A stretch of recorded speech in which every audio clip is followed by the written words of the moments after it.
Hello and welcome, I'm Ben Ayade. On this week's Africa in 10 Minutes special, we'll be bringing to you the top 10 investment news of 2017 as reported by Footprint Africa. 2017 has been a mixed year for many.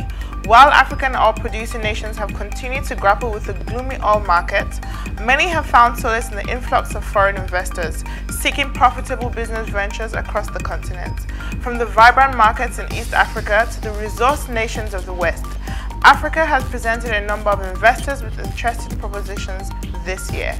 As 2017 comes to an end, here's a brief recap of the top business and investment stories that made a big impression. Jack Ma to create African Young Entrepreneurs Fund worth $10 million. Jack Ma, an executive chairman and founder of Alibaba, is going to create African Young Entrepreneurs Fund worth $10 million. At Youth Connect Africa Summit in Rwanda, Ma firmly claims that he needs no approval from nobody to invest his own money. He's eyeing on encouraging online business across Africa. The government of Rwanda and UNCTAD hosted the Youth Connect Summit that featured more than 1,500 participants from different sectors, businesses and government officials. UNCTAD has a priority to open the gates of e-commerce in Africa by helping online trade. Ma is also looking to join hands with African universities to make the students learn latest technology and e-commerce in a better way. Ma anticipates that big data is going to be the future of the internet and no one can stop it even if you don't like it. Ma has already contributed $1.65 million to Paradise International Foundation, a Chinese non-profit organization. Africa Oil discovers new deposits in Kenya. Africa Oil Corp has announced it has struck new oil following the drilling of 2 new exploration wells in the South Lokicha Basin in Turkana County, Kenya. The area is estimated to have 750 million barrels of discoverable oil deposits. It's encountered 35 meters of net gas and oil pay in Amazon -6 and in Ngamia -10, 65 meters of net oil pay. The data from these wells in Block 10BB will be incorporated into ongoing field development planning activities. The Canadian Oil and Gas Company has 25% working interest in the 2 blocks. Operator Tullow Oil has 50% and Maersk Oil and Gas the remaining 25% interest. The additional wells will explore further Greater Etam Complex, test an undrilled fault block adjacent to the Ekeles field and drill the Ngamia -11 well, which will be used for an extended waterflood pilot test in conjunction with the Early Oil Pilot Scheme, EOPS, the company said. MTN pilots Intercom Telecom street node platform in South Africa. Intercom Telecom, a global telecommunication system and solutions vendor, has announced the successful live trial mode of Street Node, its SON self-organizing network-based point-to-multipoint PTMP platform implemented by MTN in South Africa. MTN, a digital and telecommunication service provider, operates in 22 countries across Africa and the Middle East. The Street Node solution was tested in both lab environments and external network, and the platform's software-defined operation allowed activation and reconfiguration in the field in point-to-multipoint PTMP mode, demonstrating unparalleled flexibility. While traditional PTMP technology only allows homing to a single base station, the trial successfully proved that Street Node automatically reconnects to alternative base stations in the event of primary base station failing, thus re-establishing connectivity for subscribers. John Chenadis, Marketing Director of Intercom Telecom's wireless solution, stated, "This was a great opportunity to supply our Street Node to MTN and demonstrate our capabilities to continuously innovate and provide solutions to customers that are in need of differentiated services. We are pleased to work with MTN and look forward to further contributing to their critical projects and our products and services." Network Business Club partnered government and agri-exports promotion. Network's Business Club has partnered with the Nigerian government and other stakeholders to promote the export of agricultural products as part of concerted efforts to diversify the economy and earn foreign exchange.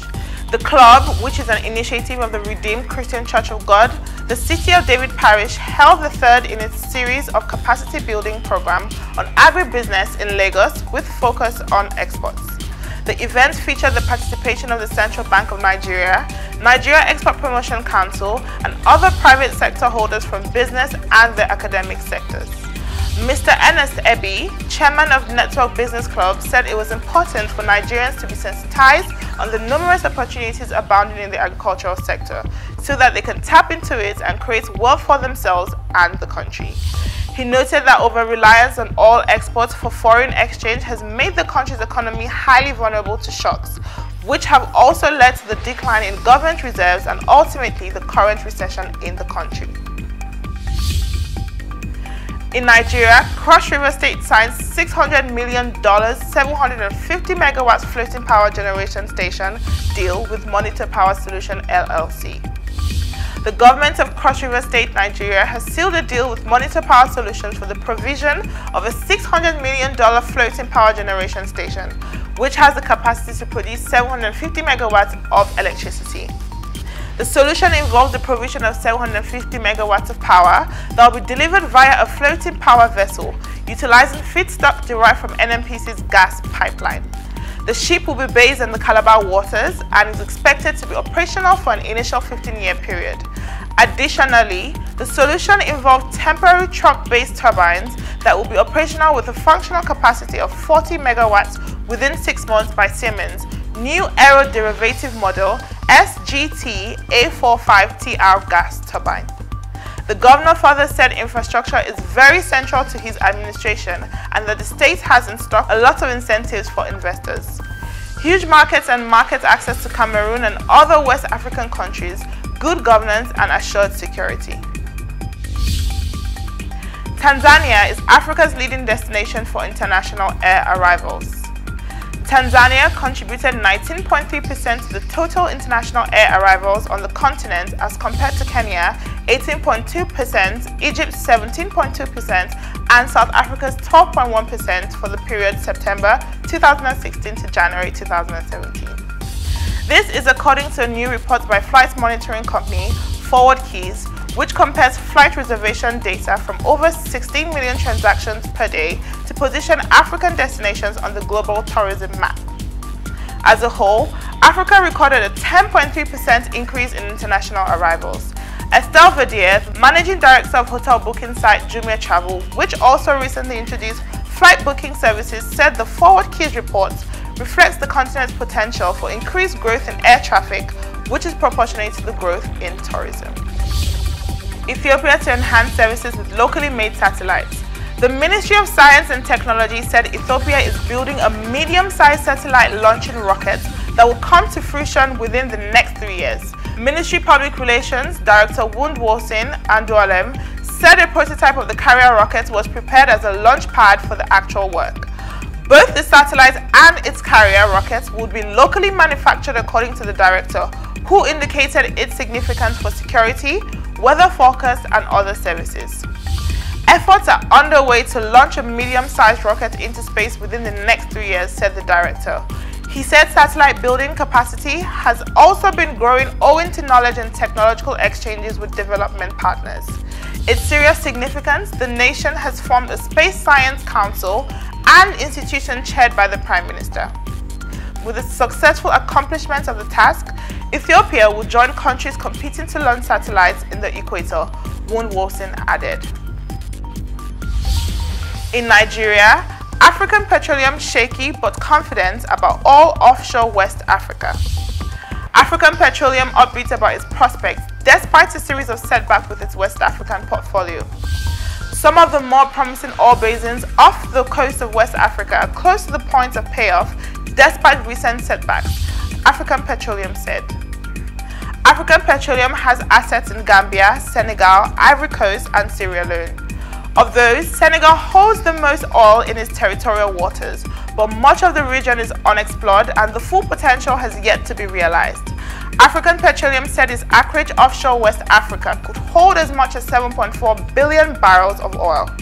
Performance during the first half of the year, however, showed an $11.5 million loss against a $3.6 million profit during the same time last year. Governor Ayade meets investors in UK, attracts FDI to Cross River. As part of efforts to develop the economic potential of Cross River State, Governor Ben Ayade met with a cross-section of the business community in London and also secured foreign direct investment to advance the state educational sector. The meeting, which took place at the Le Méridien Piccadilly Hotel, was also attended by Falcom Group and Footprint to Africa, led by their CEOs, Mr. Annie Wellington and Barrister Osita Oparigo, respectively. The state governor signed an agreement with two notable institutions from the UK, Schools Company and Construction Academy, to establish Construction Academy in Calabar, a teachers training institute in Obubra, and nursery and primary and secondary schools in Obudu, which will be affiliated with UK universities. The Nigerian government set aside 5 billion naira to empower local miners. The federal government has set aside 5 billion naira to empower artisan miners across the country as part of measures to ensure participation of all Nigerians in economic development.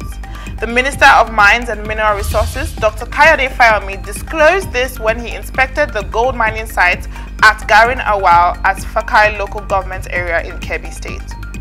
We have 5 billion naira in Bank of Industry for the use of small-scale artisan miners, not only for self-equipping, but to contribute to the economic development of Kebbi State and Nigeria, so that our economy will grow, he said.